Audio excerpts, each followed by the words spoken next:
So I would like to officially welcome everyone to the Arizona Parent Family Coalition and Nami Yavapai and Northern Arizona Family Coalition to the Mental Health Monday. That's my official duty. And you are official. All right. Thank you, Kathy. So you want me to go into Johnny? Yes. Okay, so Johnny Casper is a University of Arizona graduate, serves as the Senior Director of Crisis, Justice, and Special Programs at Arizona Complete Health Care Plan with 13 years of experience in behavioral health. He previously worked as a team lead, crisis responder and held roles in crisis analyst for the Involved Crisis Line. In his current role, Casper oversees federal funding delegation, utilizing analytical models to identify community-wide trends for service development and enhancement. And that is a big mouthful. I'd also like to say that I've worked with Johnny for quite a number of years and has always been delighted as to the attention he pays to our community. So thank you. Thanks, Kathy. Pleasure to be here today. I think I'll kick off a little bit and say, to Kathy's point, I've tried to kind of to get my teeth cut and to enter this role. Spent a lot of time in the community doing face-to-face intervention services through the Crisis Network. Worked a lot with first responders, and with that in mind, certainly identified areas of opportunity there that have luckily helped me pursue a role that has placed us more in direct partnership with our probation departments, our detention centers, our jails, as well as our first responders, being anywhere from law enforcement to sheriffs to fire and EMS. It allows us opportunity to intervene when crisis services work well early on. If you look at sequential intercept kind of mapping through SAMHSA, and recognize that there's always opportunity prior to law enforcement involvement to intervene when there is a mental health component to calls of a service. And that helps not just our communities get healthier and individuals get the care that they need, but also keeps them from being detained. And for those that do end up detained, I've luckily grown to work with our justice team to support data sharing DSAs, data sharing agreements, and MOUs, memorandums, right, to build and formalize our partnerships and find opportunity to not just notify us of our individuals when they are incarcerated, but also assist them with coordination of care and reentry services too. So it is a big mouthful, but very happy to be here, happy to support this group and answer any questions that y'all might have. Know that the temperature around kind of shifting at a federal level when we look at the 1115 waivers and changes that move through the government, now is a time where things are certainly in flux at times. But with that approval of that 1115 waiver, we do see continued expansion into the justice realm and continued partnership on the horizon. And we will continue to do our best to grow and meet the needs of the community with those shifts. Thanks, Kathy. Thank you. And thank you, Johnny. So I'd like to introduce George Nolan. George is a dedicated reentry and recovery advocate, leveraging his lived experience to support individuals transitioning from incarceration and those overcoming substance use challenges. As Director of Marketing at New Freedom, he works to amplify resources that empower justice-impacted individuals to rebuild their lives. With a background of peer mentorship, professional development, and social impact, George is passionate about creating opportunities for successful reintegration. He frequently speaks at events, leads workshops, and collaborates with organizations to promote second chancers and personal transformation. You want to add to that, George? Yes, I'll be brief. That was a great introduction. Thank you so much. My title says something different, but at the end of the day, I'm a peer support, and I see the effectiveness. Like you said, I work for New Freedom. We're promoting safer communities by helping people reintegrate and restart and refocus as they reenter the society. Personal development's a passion of mine. I get to teach inside the prisons. I also train correctional officers as they graduate Dakota Academy on the power of compassion and informal conversations. And starting this Wednesday, I'm actually delivering an 8-hour motivational interviewing training at the RSAT Academy, which is a recovery community inside the prisons. And the new staff that's going to be working there, myself and my clinical director, who I invited to join me, are going to be delivering an 8-hour presentation on motivational interviewing for them. So really excited to be here. This is the space that I am most passionate about. I'm really excited to meet everybody and hear this today. Thank you, George. Next, I'd like to introduce Andrea Wooten. She's a Community Development and Recruitment Manager at BHT Youth Mentor at Ranch Family Services. With over 40 years of experience in healthcare management, she holds a degree in health administration and project management. As a healthcare director and founder of Triumph, a community after-school program she operated for over 30 years, Andrea has been instrumental in shaping programs that support youth development and family well-being. She has served on committees including Honor Health Research, West Valley Kachinas, Scottsdale Diversity Board, and Arizona Healthcare Management Education Team, and is a member of the Arizona Peer and Family Coalition. Andrea's leadership, dedication, and commitment to positive change continue to drive her mission in strengthening communities and advancing healthcare excellence. Andrea, would you like to add to that? No, I think you covered today. And I didn't say what your affiliation with REACH is, so would you like to share that? I would love to. I am with Reach Family Services going on 4 years now under the direction of my fabulous CEO, Tavo Sastre, who says CEO stands for Committed to Empowering Others. That's who I'm currently with, one of my main legs. But first of all, I want to thank the peer and family support for giving this opportunity to bring forth the stigma of incarceration. And you're looking at one 40 years ago that was incarcerated. The phrase, it's easier to go to prison than to stay out.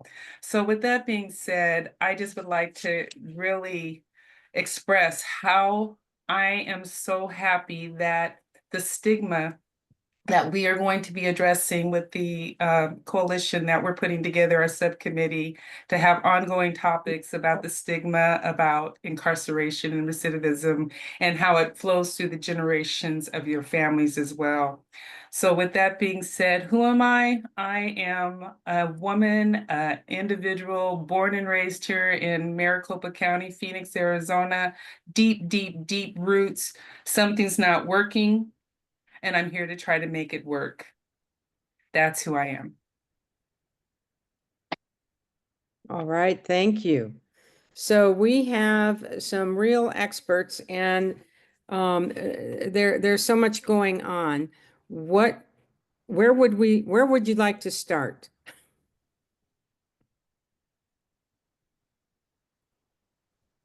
I'd like to start by saying thank you to everybody that's here, because this is a very under talked about, underserved, under acknowledged topic. And I personally just left prison April 9th of last year. And the only reason I'm in the position I'm in, which is the director of marketing at a large day treatment, I'm a homeowner now. I'm attending school. I have a ton of support. And the reason that would happen is because of the work that you all have been doing out here.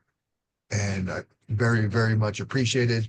I'll be the first one to tell you we still have a ways to go. I mean, you can't even see the finish line, but the work we're doing now is already bearing fruit. So thank you for everybody that's in this room, and thank you to everybody else that's doing the work alongside of us as well.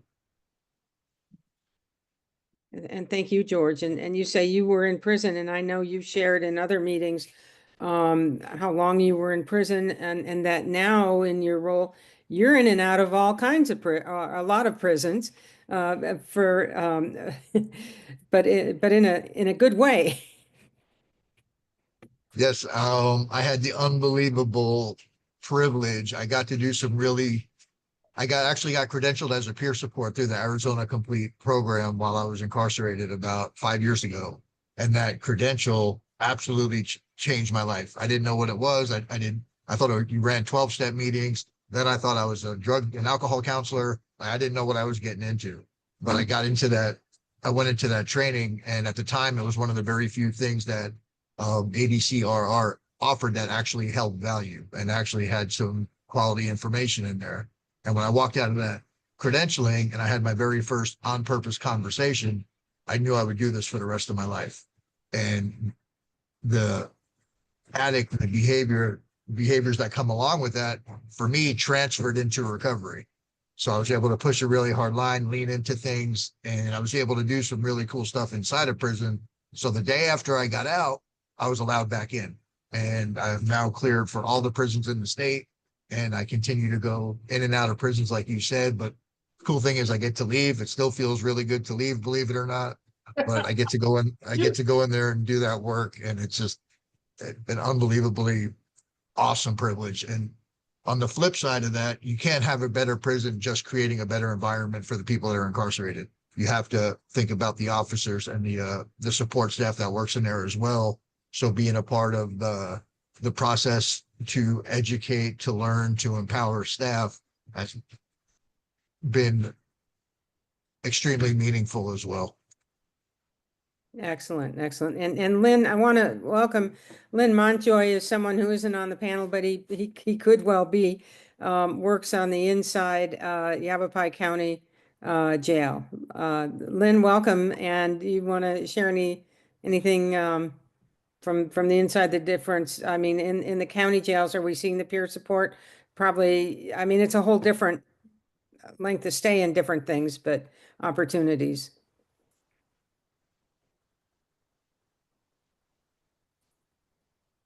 Sorry, I couldn't figure out how to unmute my phone. I was having login trouble.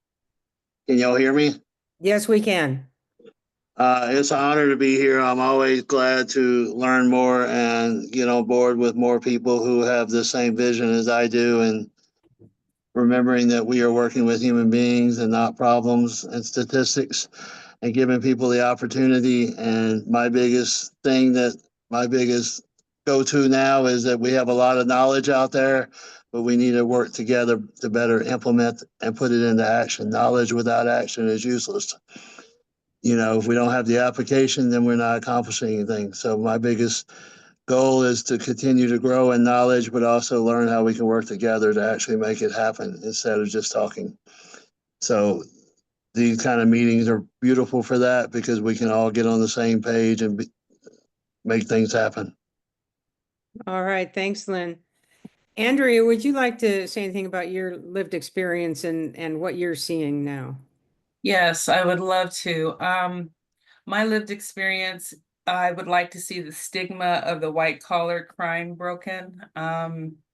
People think that people that go to prison for white collar crimes are devious, mischievous, and can never really be reformed because they don't have an addiction. Well, I had an addiction that was not recognized as an addiction, and that was compulsive spending because I did not feel good about myself inside. It was a hidden diagnosis back in the 80s that nobody really addressed.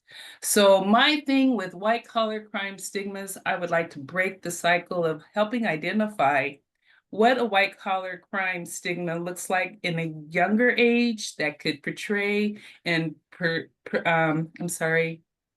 to further situations down the road in life, meaning helping youth understand their own value, that the value of the outer is better than, the value of the inner is better than the outer. Just helping people understand what a true diagnosis or problem looks like, other than coming from a white collar crime, it's a mischievous, fraudulent kind of thing. There's always an underlying issue. And my other thing is working right now with Shane Johnson, with the juvenile justice specialist, with the juvenile system. We're really working on the diversity and equity and inclusion in our youth, in our juvenile system, to help hopefully identify all diagnoses, all stigmas before they get back into our community, to where we can help engage in their success. So my goal is bringing true enlightenment to white collar stigmas, what it looks like, and identifying and addressing how we can better support that level of incarceration and recidivism. And I did say earlier, it's easier to go to prison to stay out of prison. I went to prison for a total of over 3.5 years for writing checks on my own bank account that bounced. So if I was to tell you I went to prison for fraudulent schemes and artificial artifacts and all this, you would think, oh my God. But yeah, you're looking at an individual that was incarcerated because of writing checks on her own account. Granted, the money wasn't there. I knew better, but still, it was illegal. I get that. But being placed on probation and violating probation, because I know everybody on this panel with all truth has applied for a credit or a car and has increased their little income to hit that peer of needing to make that application credible. So what I did on my credit application while I was on probation for at least a year working, I needed a car because I had gotten a new job. So the bus station did not run at night where I needed to go. So I went and I applied for a car and I used my overtime as my income base. I got violated on that. I had my probation officer at my door knocking, and I went to jail 6 months for that. Then they decided, okay, we can put her on intensive. Let's put her on intensive, got on intensive, was successful in that for a little over a year.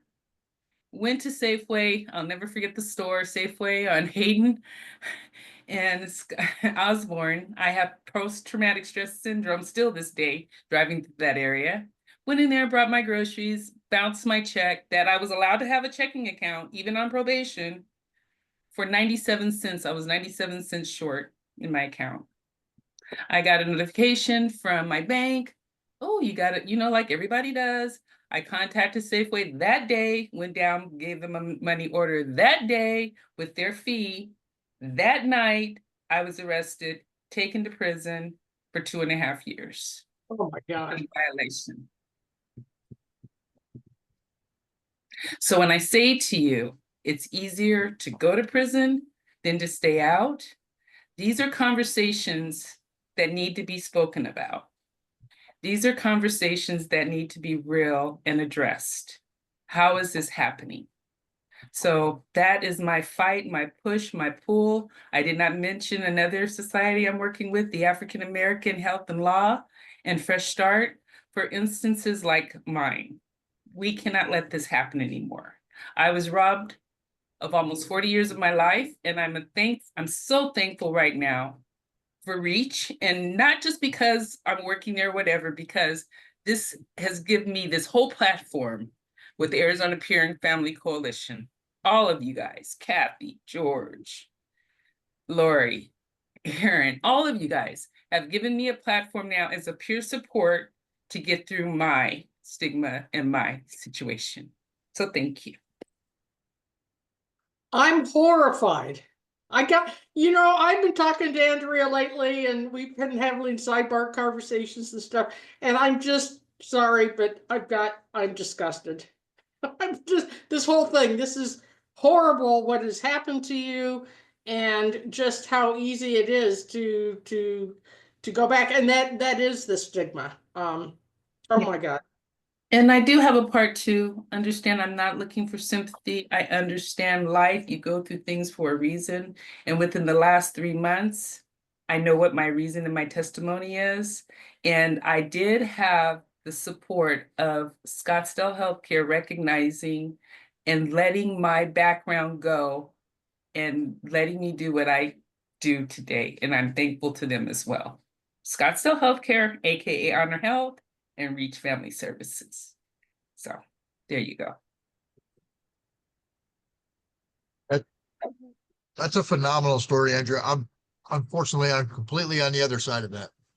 I'm of the belief I was active, and whether it was auto theft, multiple property crimes, credit cards, pretty much involved in anything I could do to stay in my addiction. That's where I was.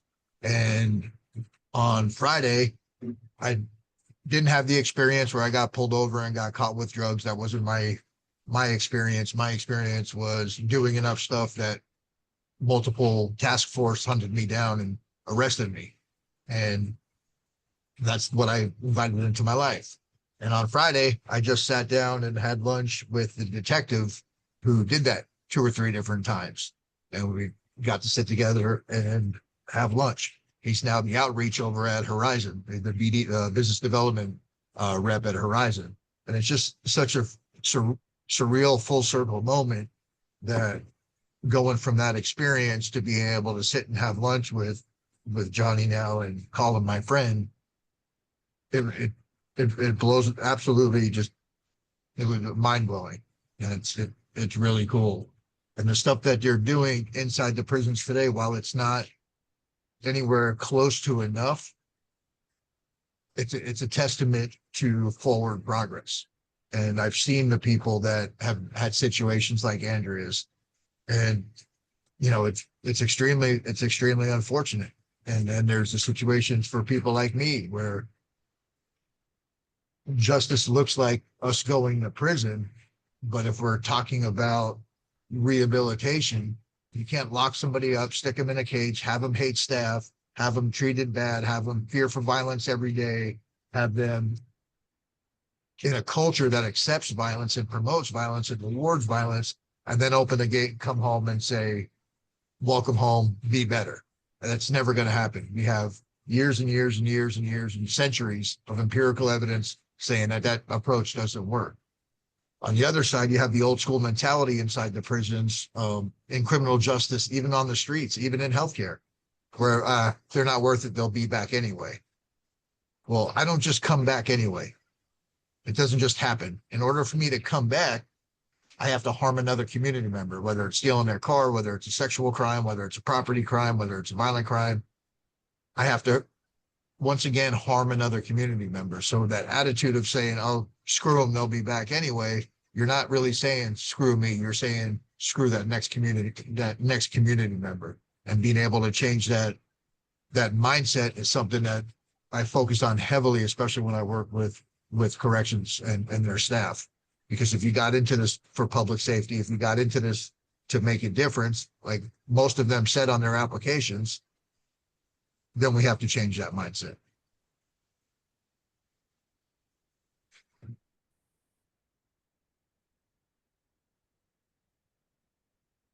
So things to look at what's going on in the system. Johnny, do you want to say anything? Because you're in kind of on the other side of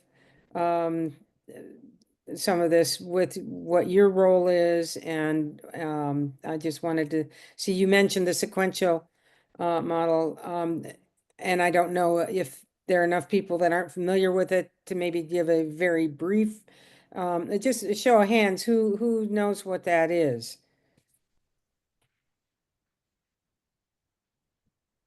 Okay, not seeing, just a handful. Yeah. I work So, in peer and yeah. family, so Sequential intercept model. Happy to kind of walk through what sequential intercept model is in mapping, which is available to all of our communities as a small plug for SAMHSA in partnership with us. So sequential intercept mapping identifies how people enter through the system, particularly on the justice side, and the intervention points associated with that, right? Up until more recently, sequential intercept mapping now includes Intercept 0, which includes behavioral health crisis services like our crisis line, and I'm going to try and find a slide that I can hopefully pull up and share too. That includes the crisis line, crisis mobile teams, and crisis observation units.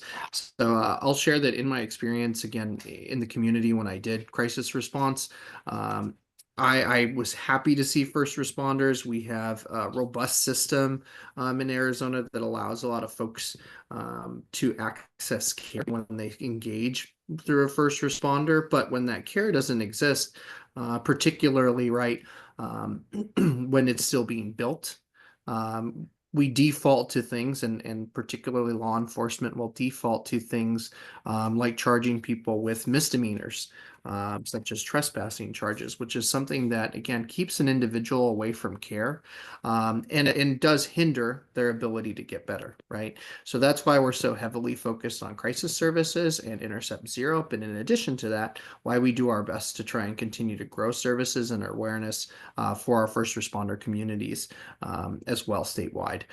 So I'll share just a brief kind of slide here, if you don't mind, because I feel like I'm a visual learner. So if I can't see it, it's hard for me to understand it. So give me 1 second. Oh, I got a request to share, and I think I can pop up a sim map for everyone.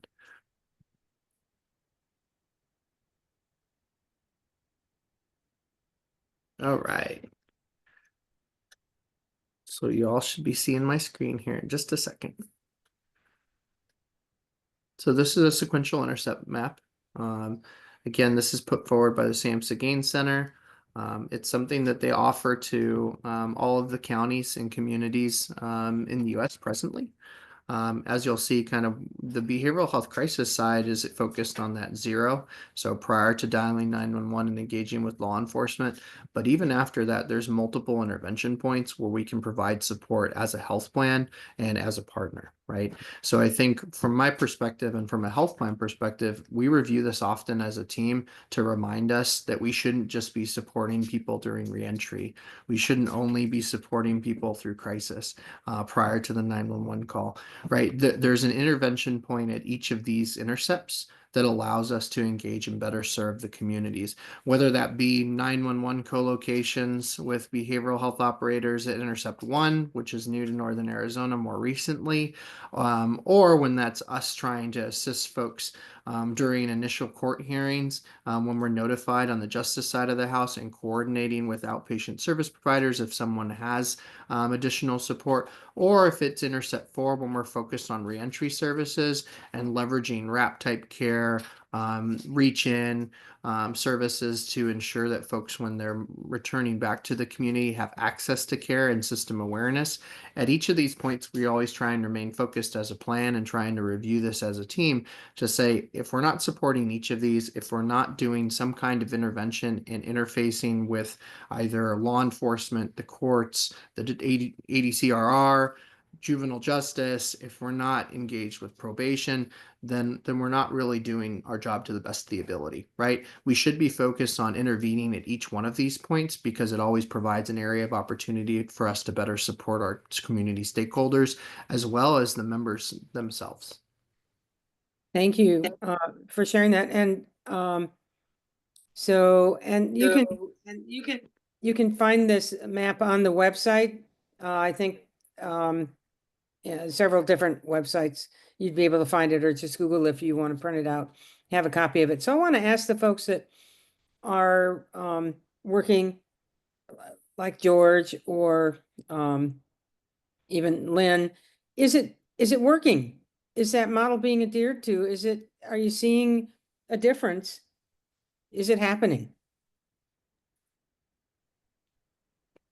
Personally, I would love nothing more to say yes. Like I said, there's been improvements, but there's been improvements from what I see, and I'm only limited to my experience and my skill, from people that their mental health is probably in a better place than some other people that are impacted by the justice system. And those people who might be struggling with mental health issues, is it effectively reaching them? I wouldn't say at this point. I wouldn't say it's there yet. I think there's a ton of room. I know Mesa and Chandler have the peers and I forgot what the name of their teams are that are going out with the officers and doing the mental health interventions right there in the street prior to arrest. So yes, there is stuff in place, but there's a ton of room for growth there. Yeah, and I would echo George's sentiment. I think it's working, but it's slow to progress, right? It takes time to build a supportive system and ensure that we have this integration. So even for example, at the state level, right, up until recently, peer support services on those crisis mobile teams wasn't a requirement by Access. So it was always great when you had peer support coupled with the behavioral health interventions that were going out with officers or going out in the community, but it wasn't something that was mandated up until more recently. Now we have a minimum of 25% of those crisis mobile teams are peer support certified and offering that intervention. Kathy, I see your hand up. Well, you know, Johnny and I have gone round and round for years. He always wins. And I really love his tenacity and honesty. But what I'm hearing is that money was appropriated to hire peers for those teams. And what happened is they just were people went in and certified the ones that are already working there rather than hire new hires that would be peers. They certified peers, people that weren't necessarily peers. So the reason that I'm sharing this, because this happens all the time with the system, this is where there's a breakdown, where there's a good intention, we're losing the value of what really could come out of hiring true peers. So Johnny, maybe you could share a little bit, and I think this is directly salient to what the conversation is, the C3 and how you are bringing C3 to Northern Arizona. And this is an opportunity to get kind of the grassroots voice into especially the criminal justice, what's happening up here. Yeah, great, Kathy. I appreciate the plug for C3. So C3 is a community forum. It involves our system stakeholders, community members, concerned parties, the health plan, and we get together and identify what's important now. What is everybody interested in? What kind of questions can we answer? What type of initiatives should we be pursuing and investing in as a health plan, both from a time sense of it, but also through our contracts with providers. One of the initiatives that I'm focused on is making data more universal and transparent from a community health perspective, as well as from a member-facing perspective, because we do have quarterly crisis meetings, which are great, right? We get to walk through presentations. They're in Power BI. They look pretty. We can edit them. But when the meeting ends, you receive a PDF, right?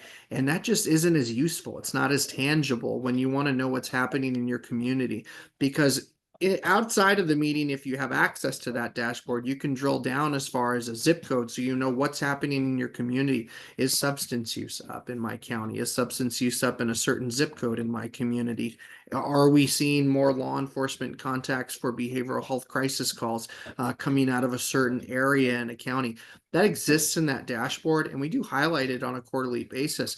But the inability for our community stakeholders to access that data is a limitation, and something that we've heard regularly as part of C3 is something people want to know, right? They want to have access, real-time access to, again, manipulate the data that's important to you and find out how to better leverage that in the community. And that's just one of the many initiatives And that go we after have. people that are failing. See, when we Right, as a community get his data, we know who to go after. So this is going to be wonderful. and so, right, it generates system accountability. And I think, you know, when you couple that with, we produce crisis protocols on an annual basis that tell you how the system should be working, how long it should take mobile teams to get out to you, what's your mobile team contractor's name, should the OBS unit function with no wrong door, do they have, you know, exclusionary criteria, all of that is listed in that. And to Kathy's point, right, it develops a sense of accountability when I know what to expect from the system, but I also know what's happening in it, right? So that's just one of the initiatives that's been drawn out of the C3 forums that we've held. We continue to make our rounds. The next one's in Southern Arizona. Then to Kathy's point, we're going to be focused up in North too. But we want to hear feedback so we know how to model the system, where to push, where to pull, and again, know what's important, because I do think it's easy, right, for us to identify what's important to the state through contracting and state-based initiatives, but we still need to stay aware of, you know, not just the state initiative, but how that couples and interfaces with how our communities feel and what they would like to know as well. And you guys, I just want to point one more thing out. I've been involved with the C3 thing for two years, whatever. They have neglected Northern Arizona. It is time to insist that we're up here. I know Johnny is working on that. Lori and I are a little team, But you know, it's taken a lot of pushing. And this, I feel like Northern Arizona has been forgotten.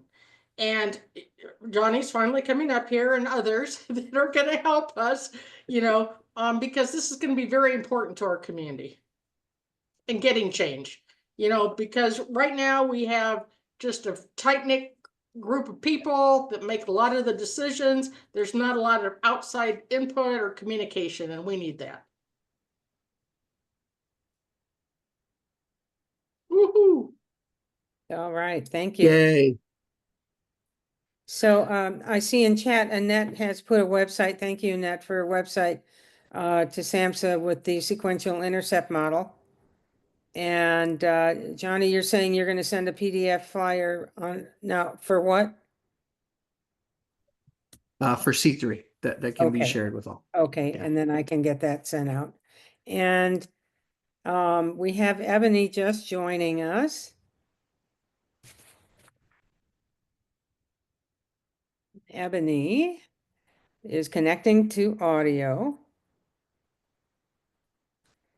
And while Ebony is connecting, I'll just do a brief introduction for Ebony, who we're glad you made it. Ebony has several years of experience with behavioral health, behavioral mental health diagnosis, trauma-informed care, including support for those with behavioral health issues in the penal system. She has experience with various human resources policies and provisions related to behavioral health in the penal system. Her professional interests in the field also include trauma-informed care, behavioral health awareness, transformation, positive psychology, and person-centered rights. Ebony has extensive knowledge and experience in the provisions of assistance to behavioral health consumers, organizations, and industry professionals, including assistance with court proceedings, therapists, suicide prevention, justice reentrance, and co-occurring abuse and addiction. Ebony, if you'd like to add anything other than that or in addition to that and come on camera, we welcome you. George and Ebony is Andrea, also on the board of the Arizona Peer and Family Coalition. yes, The most important. the most important feature there. Yes. George and Andrea and Johnny have shared a little bit about themselves. I don't know if you're having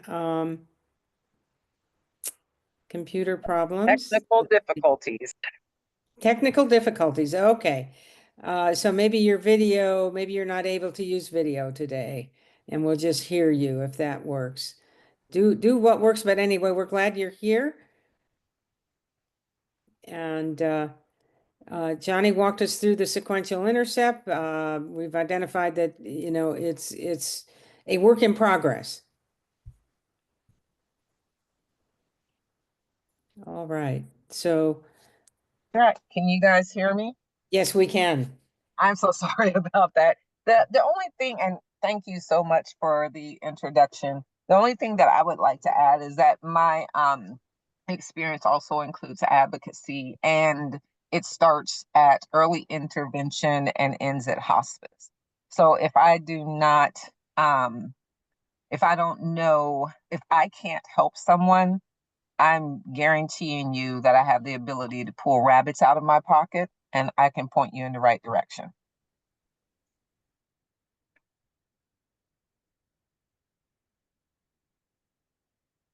All right.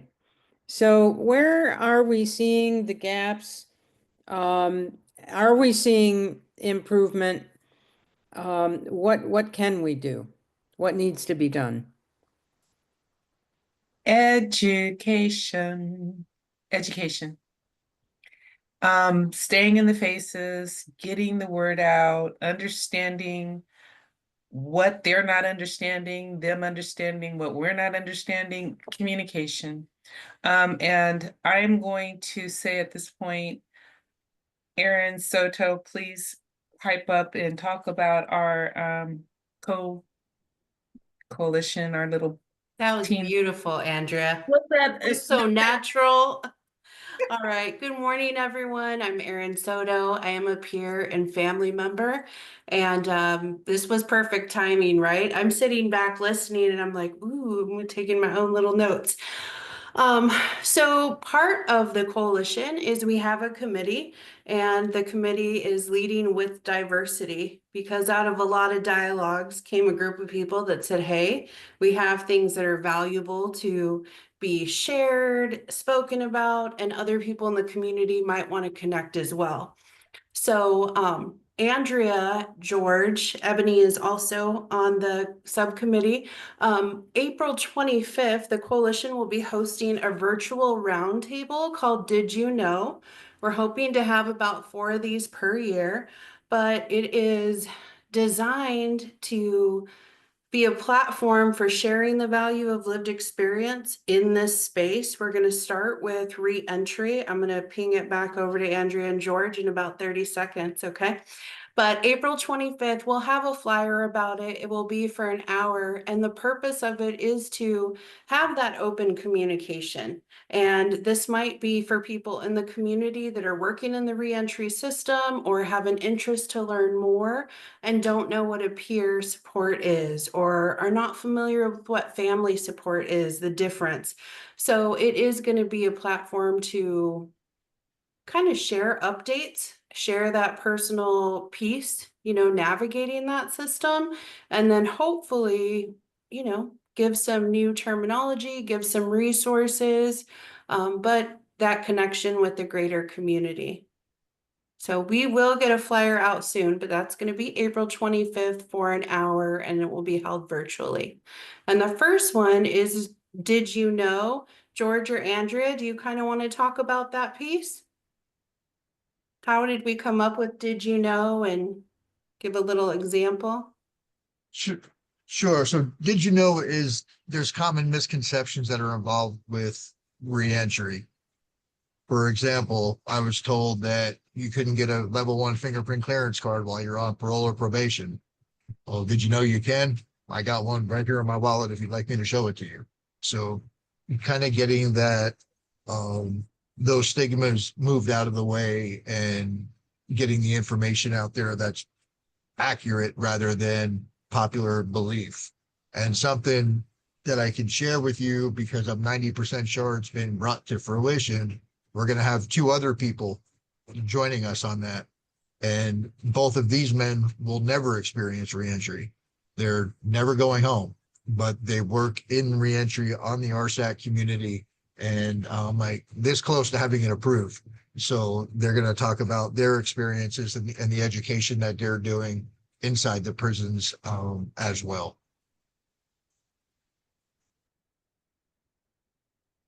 Thank you. And I will add a little bit of that story. Again, we're going to look and focus on the recruitment barrier that our release individuals are facing, and getting in front of recruitment officers to let them know, yeah, you run a report and it comes back this, but take the time to really understand the individual instead of just looking and denying their employment because of a felony record. I also would like to see the individuals who review the fingerprint clearance cards and help them understand that with CSAs and what we do, we are looking for lived experience individuals. So I'm not helping someone that I want to bring on board that I think would be phenomenal for a youth that I know right now is having that issue. I've got to wait almost 2 months to get this individual past the fingerprint board. That is a qualification of access to have so many percentage of lived experience as a CSA. We're fighting each other. So I'm looking at bringing awareness to that level, the administration high rise. So that is another thing that I would like to see as a collaborative conversation, and have those individuals to the table for us. Another part of this group that we have put together and we're just so excited about is understanding the impact of incarceration, even on families, understanding the generational incarceration. How can we address that? What impacts do the generational incarcerated families have? And how is that setting them up for the inevitable? The role of a peer support, what does it really look like? I've had individuals on health plans say to me they don't really understand what we do. We need to get them educated. We need to get them educated on how important lived experiences is for what we do. Granted, I love the bachelor's, the master's, and all that. Book sense can't teach you common sense. We see that today. Well, they say they have book sense, but anyways, moving forward, how to build a better support for this incarceration recidivism that we have set up our community to fail at. Engaging families, giving them the word, the empowerment to get the support of their loved ones inside the prison. There's some entities that George had brought up at our last meeting that giving the families a voice, that they can actually have some type of structure and control on their loved ones, and actually helping us who every day on the grind, understanding truly what our role is. That's what I see this committee being about and coming to fruition for 2025. Ebony? Good morning. My apologies. Technical difficulties. Yes, I am in complete agreement with Andrea. I too have experience in regards to the fingerprint clearance card, what can and cannot be done once you have been released from incarceration. My biggest concern, however, are the things that happen while you're incarcerated. What programs are available? There has been an issue with the link of time that you're incarcerated. For instance, if you're there for, let's say you're only there for 10 months, then sometimes you don't qualify for the assistance that's within the penal system. So that's my biggest concern, is being prepared while you're incarcerated so that when you're released, you'll have all of these services available. Also, the stigma of being incarcerated. We stigmatize ourselves when we're incarcerated, and we really need to refocus that while we are incarcerated, so that we can fully understand that there is help out there. There are services available. It's just asking the right person and being pointed in the right direction while incarcerated. Thank you.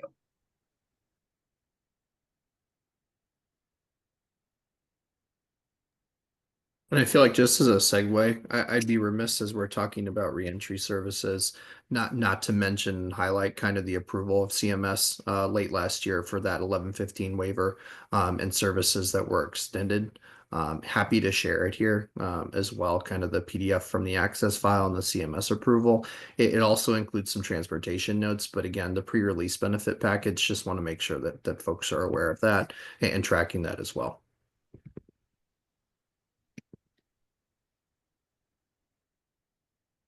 So just to capitalize on what you just said, I can remember when I was at Access and we got some funding, I forget what it was, but it was reentry.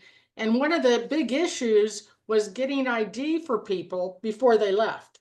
But the problem was taking $3 or $4 out of everyone's account to pay for the ID, and to listen to this, to spend months on such a simple little thing, driver's license, or, whatever. So people could, when they got out, have that identification. So change is so slow at the federal access, whatever level, on tiny little things to get done. Yeah, I agree with you, Kathy, and I think that's why it's always important to, and why I'm happy to be here as kind of a health plan representative, to make sure that we know. I'll share that we've partnered with county health departments, we've partnered with contracted reentry providers that do this, and we partnered with PFROs to ensure that they have bucketed money for that and for the small things like this, right? Because even though it does seem like something small, it generates such a large hindrance in kind of long-term ability and opportunity, right? So to your point, Kathy, it is sometimes those small things that are a few dollars that we benefit and certainly want to hear from the community, because there are solutions that we want to pursue, and we're happy to be as creative as we need to be to figure it out together.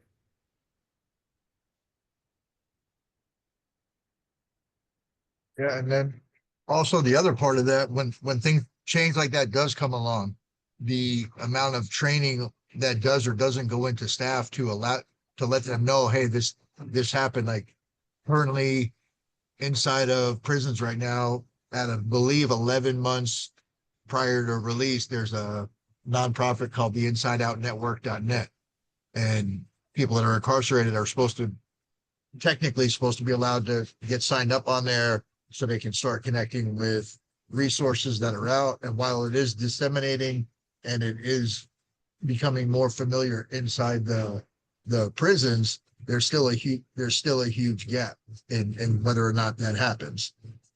They took a big step forward with that, and now they've actually put the computers on the yards inside the libraries with access only to that website, so the person who's incarcerated can go and get signed up on there themselves. So the change takes long, and then when the change finally gets there, nobody knows about it. That takes longer. That the communication channels and the training, and I believe I forgot who said it. I think it was Ebony, about education, right? Not just in the books, but in the processes and what that looks like moving forward. It's paramount. I think Lynn has his hand up. I just want y'all to know, we just started a new thing where if somebody goes from county jail to DOC, we are sending every referral and everything we got started, especially if it's somebody we thought we could get released to treatment, with them to DOC. So all that work does not get lost. All the referrals that we have started, community coach, U-turn, peer support packages, anything we've done is going with them down the process, so those DOC coordinators can continue that process or pick it back up when the person is near the opportunity of being released. You know, the fingerprint thing, I find it really interesting. I have to comment on that because I have a young man that I helped mentored to go to work at Momentum and Spectrum in Cottonwood, and he had been to 5 prisons in 5 different states, and we darn near had to do a fundraiser to get everything together in order for him to apply, because we had to pay for paperwork from 17 different court systems and get those records sent to us, and it took a year and a half.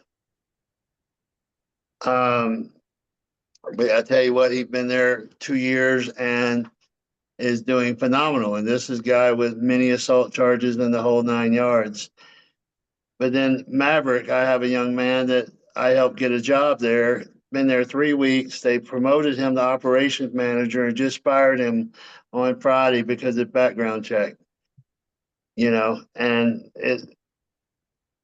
the continuity of the system and helping somebody understand that they're doing the right thing and then throw a roadblock in the middle of it when they've done everything they're supposed to. So I hear what y'all are saying, but it's the continuity of care and finding out, you know, what are the answers that are consistent for these people, for these individuals that are trying to do the right thing.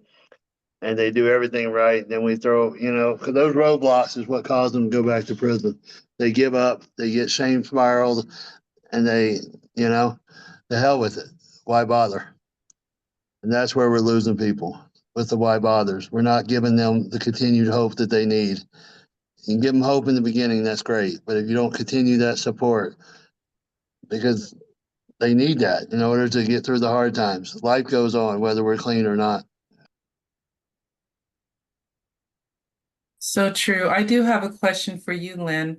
Do you have statistics on that continuation program that you guys are currently doing?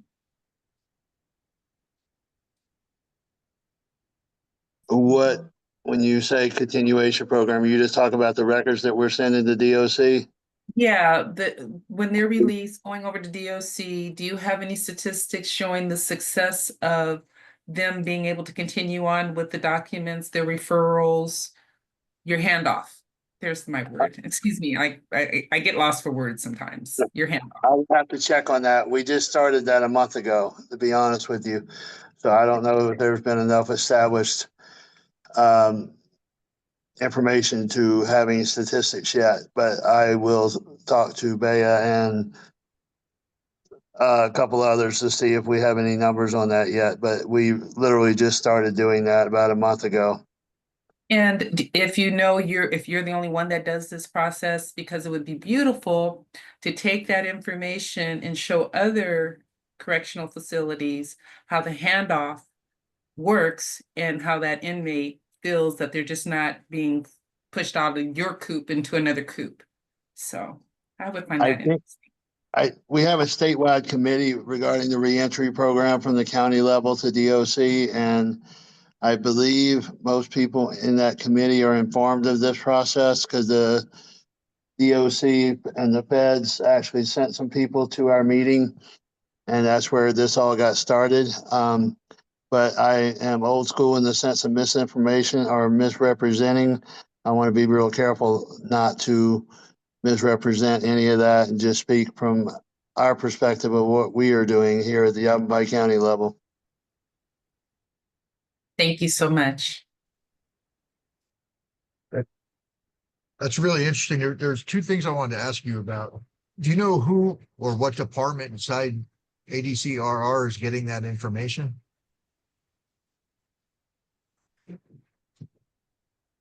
As this meeting goes on, I will try to get you a name via Okay. messenger. Okay, that's awesome. And the other thing we spoke about, you talked about the obstacles where we kind of hit the, I think the clinical term is the screw it button, right? It's too hard and I'm out of here. I can't do it. And I heavily agree with you. I also think it's an opportunity for us to focus on the coping skills that we're able to use to move through stuff. As when I decided to buy a home 8 months out of prison, my brother, who's extremely worried about my coping skills, or actually his probably perceived my lack of coping skills, he had said to me, he said, well, what happens if you can't pay for the house? Well, then obviously I lose the house and I move into an apartment. It's a lot better than standing in front of a judge and taking 10 years on the chin and, returning to criminal behavior. And I'm able to look at things that way now because someone taught me coping skills. They didn't tell me what coping skills would work for me, but they showed me the value in coping skills and helped me develop my own coping skills, which they worked for me. And because obstacles are going to happen and we can support and we can walk alongside and we can be there as much as anybody else. But the development of those coping skills for those moments when they do come, and maybe look at those moments, reframing those moments and seeing the value in those moments of how much we're going to learn from this experience, I think is integral to success. Absolutely integral. And I just wanted to comment on the value of coping skills as they move through this process, because you guys are obvious. I've heard nothing but great things about Yavapai and stuff that's going on up there. So I'm really interested in to learn more about what you have going on.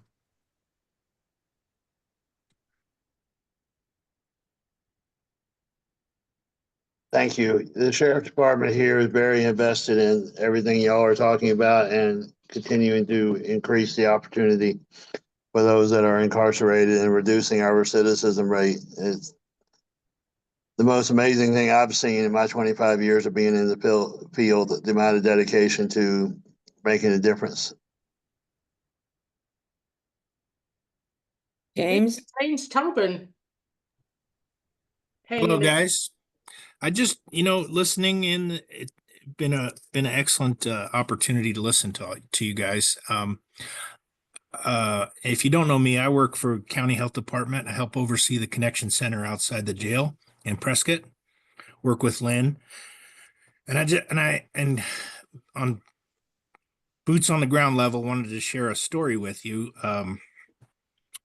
Sort of a success story. We had an open position for a community navigator at the Connection Center, and we did interviews, and we were very lucky. We had 5 excellent candidates, and our number 1 candidate we chose, and we sent his stuff to HR, and turns out he had a felony on his record from 1990, 35 years ago in Montana, and no other criminal involvement other than that. Well, um, the first response was he's disqualified. And we thought, HR, human resources said he's disqualified. We don't hire people with felony backgrounds. So we pushed back a little bit and HR gave in a little bit. And then they kicked it over to my boss, Leslie Horton, and the jail commander, since we work in proximity to the jail. And the jail commander weighed in and basically said, well, if this is the guy you want, okay. But just so you know, this is the first time I've ever heard of Yavapai County hiring somebody with a felony conviction.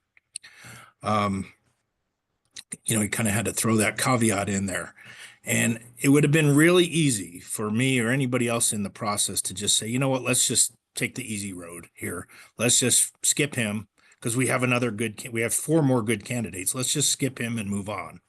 But he was the best candidate with tons of lived experience, and he's kind of a legend in the recovery community here in Western Yavapai County. So we pushed through, we got him hired. He started and he's doing great. And so sometimes that's what it takes is for somebody, I'm not trying to brag or anything like that. I'm just saying that you got to stick your neck out a little bit to help somebody. And it would have been so simple to just say, nah, let's just move on. Let's avoid this headache. So I commend my boss, Leslie Horton, because she could have just squashed it right in the get-go and just said, no, this is not what we're going to do.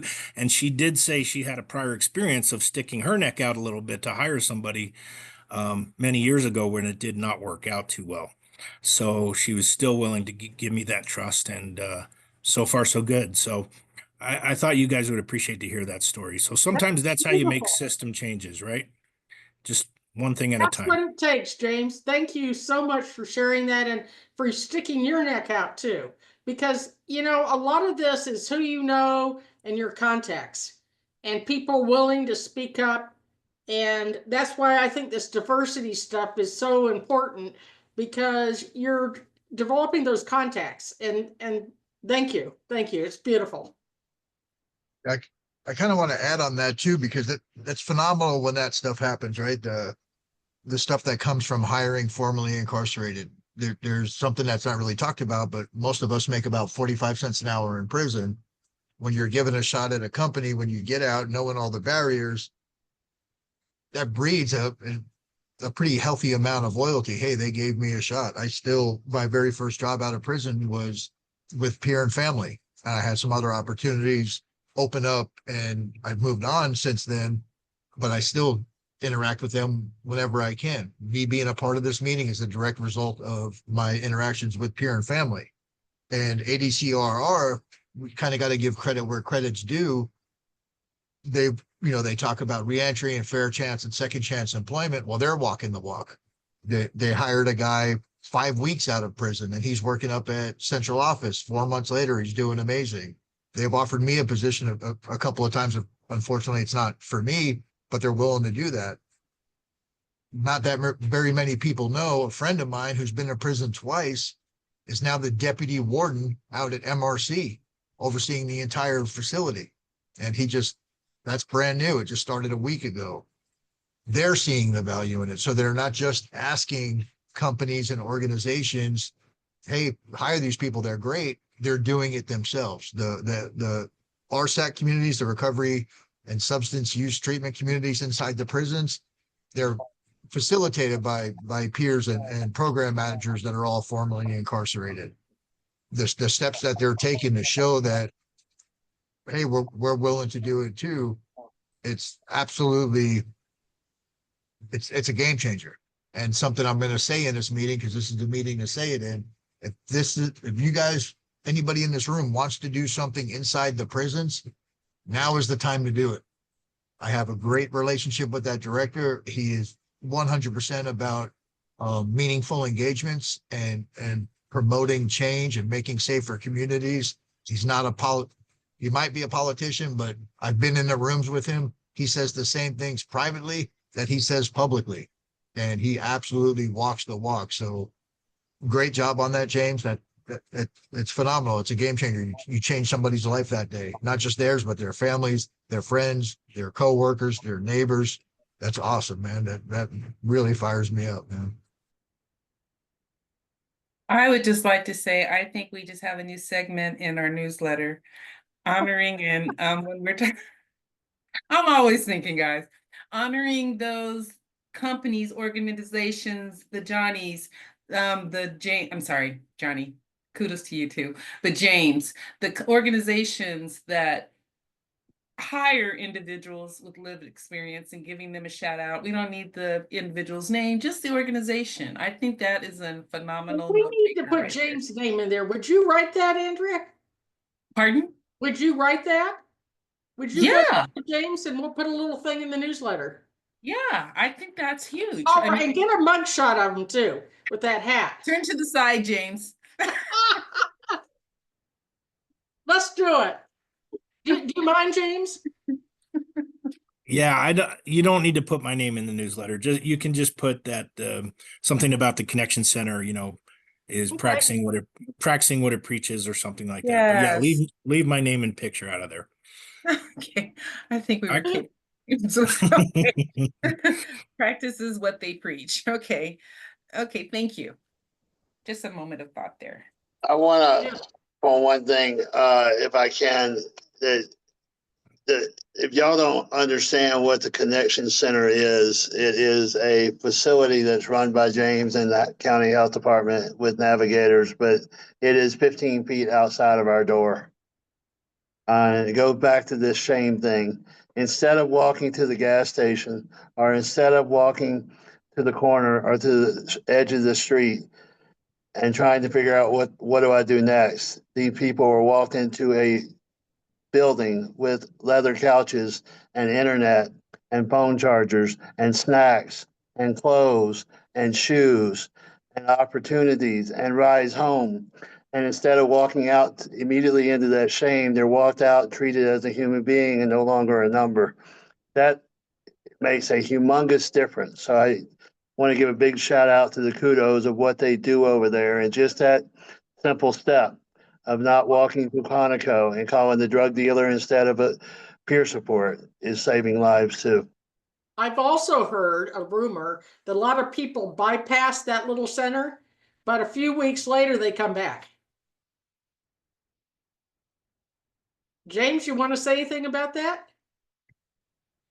And I would guess about 80 to 90% of the people that come out of the jail, the door closes behind them. They're encouraged by Lynn's team, the reach out coordinators, to come through our center. I would say about 80, 90% do. Some do, and you're right. Some we've had that experience where they bypass us but come back later. We are starting to get walk-ins from the community who have heard about it through word of mouth, and they're accessing our clothes closet or are plugging us, letting us help them plug them in with resources, service providers in the county. So yeah, it's not a one and done thing. If people bypass the Connection Center, it's not like in 2 weeks or a month we're not going to help them if they come back, because sometimes people are, totally overwhelmed by what their experience of having gotten arrested and spent some time in jail and getting kicked out or sent out, and they're not in the best frame of mind right at then to maybe some people, not hear what we have to offer, but maybe when they get home and catch their breath, then they think back and say, yeah, you know what, actually I think I will come back there, and so that's totally fine if people want to do that. But Kathy, yeah, I don't think there are people that they just have a ride waiting for them and they just want to get in the car and go. But we still try to do what we can to at least make a brief conversation with them, if see Great. whatever we can do. Thank you. So if I'm being released from county or from prison, what do I already have to help me? Do I already have my ID card? I have to wait until I'm released to get back on access. Is someone waiting right there to help me? Or is this based on the location? I'll speak on the prison part of it. You're supposed to be signed up for access. I believe it's 30 days before you leave. What happens there inside the prisons a lot of times is the case manager just decides what access plan is going to work for you. And they check the box and they send you out the gate. Obviously, I work in New Freedom. We don't contract with all the payers. So people have been planning to come in here for 2 years. Now they can't come because someone put them on a plan that we don't currently contract with. The ID thing, it's state law that you're supposed to, you get released from prison with your ID. Well, it's also a state fact that that absolutely doesn't happen, whether it's resistance on part of the person who's incarcerated, not wanting to go down and meet with the case manager, not wanting that $12 to come off their books for the license fee, the case manager not doing their job, unit security lockdowns that didn't allow it to happen, in time. So the processes are in place for what's supposed to happen. But again, it's an area where there's a lot of room for growth. And something else that I've seen that comes up pretty often is sometimes people that are incarcerated, they're getting re-enrolled in their access plans without their knowledge. Even though they're incarcerated, they don't have access, but for some reason on the access side of things, they're being continually enrolled in their plan. So when they get out and try to pick a plan of their choosing, they're unable to do that for whatever policy that looks like. So there's definitely some room for improvement there, but they're moving towards a better place. So, George, I wanted to share, you talked about knowing, being resilient. You didn't use that word, but James and I just attended a 2-day training in Southern Arizona on resiliency. And it's for first responders and really aimed at PTSD. But we have taken the training and now going to offer the parent family community, some providers, an opportunity. And oh yes, I've got to give Johnny credit. It came from his plan that the training took place. But anyway, we've taken the training and going to be offering it to parent family members. And I would like, if James, I'm picking on you a little bit, but could you share a little bit about the training? Because I am seeing how perfect this would be for people just getting out of prison or still incarcerated. Yeah, sure. I have been really so prior to working at the health department, I worked at Yavapai College in Prescott, and I was doing alcohol and drug prevention. Coming out of COVID, I saw that these kids, and the 18 to 22-year-olds, yeah, we had that population, of course, but there was it's community college, so there's lifelong learners there. People are really struggling, with mental health issues, anxiety, depression, stress. And so I started to really think a lot about resiliency and how to help these kids build resiliency. And fast forward to my job now at the county health department, I had the opportunity to go to this training with Kathy. And I am a former first responder. I'm a retired police officer. So I was interested in learning about it from that standpoint. But, it's the thing of it is resiliency is a superpower. And the good news is it's inherent in all of us. We all have it. We need it to get through every day. But sometimes it waxes and wanes, and sometimes we're doing better than others. So this is just the 5 skills: persistence, belief, strength, trust, adaptability. trust and adaptability, right? And sometimes one might be more important than the other for us. But it was taught by this guy, Michael Marks, who's a PhD down in U of A, who's been working with PTSD victims for 50 years. And so he has some credibility around this topic. And, one of the things he said in the class several times is the cavalry isn't coming. We need to help each other.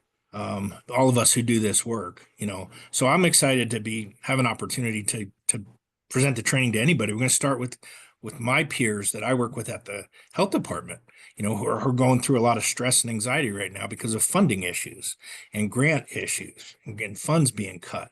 And so helping those people to keep going and then branching out to the first responders and however else we can, fit that in Yavapai County. And James, I thought I knew everything. I'm a trained therapist. Done PTSD. I've done the strengths, therapy, everything. But this is how they put the 5 strengths together and intermingle, and it is really wonderful. And everyone can do it. And so it's just perfect for people, especially get out of prison, people with mental illness. So I hope you continue, doing this in our community. Thank you. You bet. Yeah, and it's really, Kathy.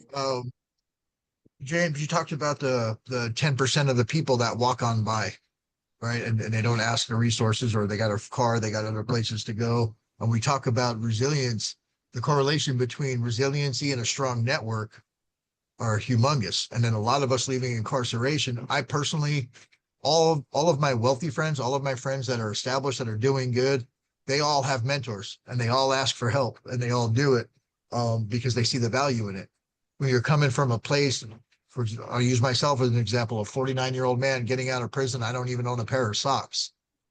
It's hard for whatever reason to ask for help at that point, I believe, because we feel so vulnerable. We don't have it, we feel like we don't have any worth.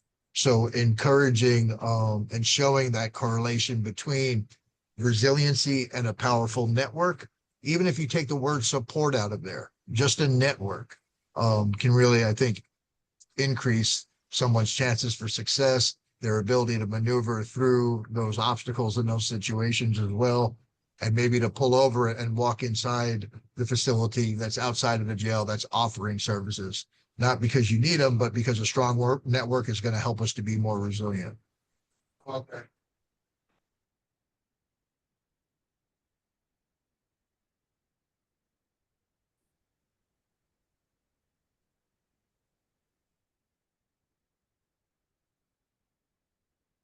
Excellent discussion.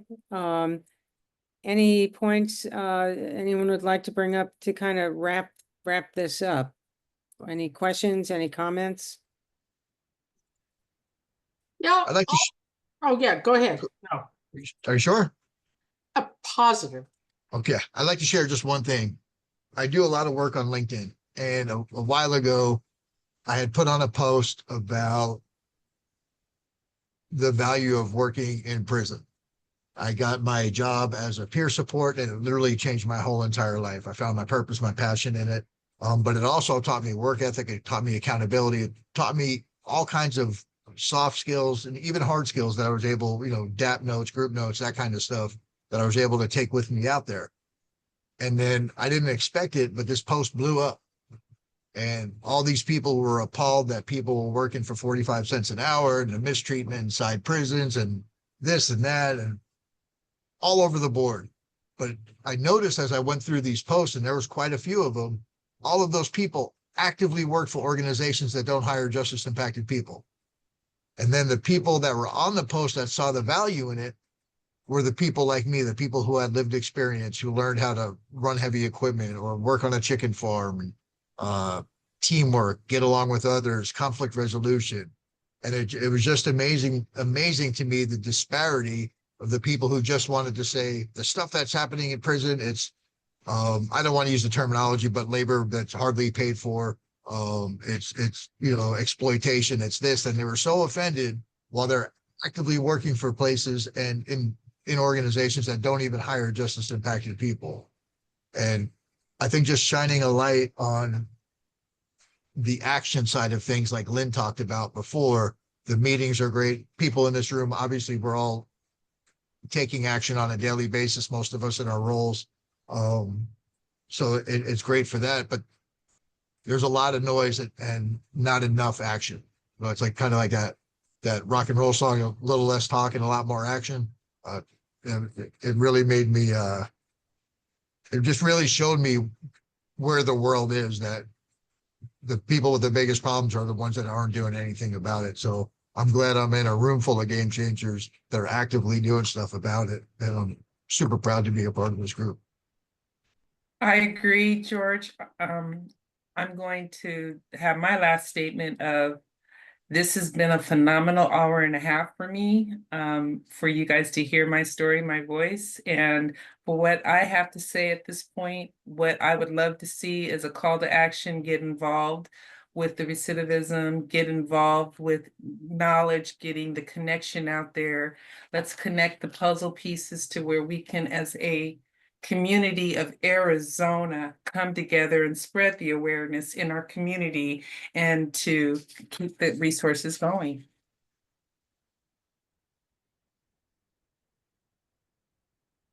Before we leave out, can I ask a favor? Could we somehow have an email that has y'all contact information? And once I get that contact from the DOC, I will send it out to you. Because I haven't been able to acquire it yet, and I don't have contact information on everyone that's here.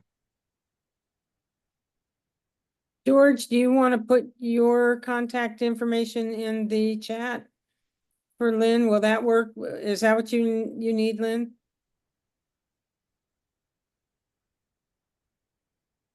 You're on mute, Lynn. We can't hear you. There you go. Hoping we can get a email going, but I will find it. Do I lose my chat ability to look at the chat once the meeting ends? That's what I'm Yes. concerned about. Yes. That's a I rock. can send you George's, how many folks on this meeting do you need their email? Whoever wanted that DOC contact information. Why don't you, can you put your email in the chat, or do you, Perfect. Yes. there? Yeah, the reason I'll I look- asked Lynn is I have some really good contacts if you're that you might want to send it to as well. I work in DOC. So we'll share some information offline. Very good. So Any, this has been a beautiful conversation. Some of you guys don't know it, but I was in the Federal Narcotics Hospital and Prison, walked out in 1969. I never ever thought that we'd be having this kind of conversation. I was very fortunate. I didn't have a lot of the challenges. I spent 7 years in mental hospitals, but I did pretty well. But this conversation has been absolutely wonderful. And I just so admire you guys that are still, I'm past it and I can look back, but you guys are still in it.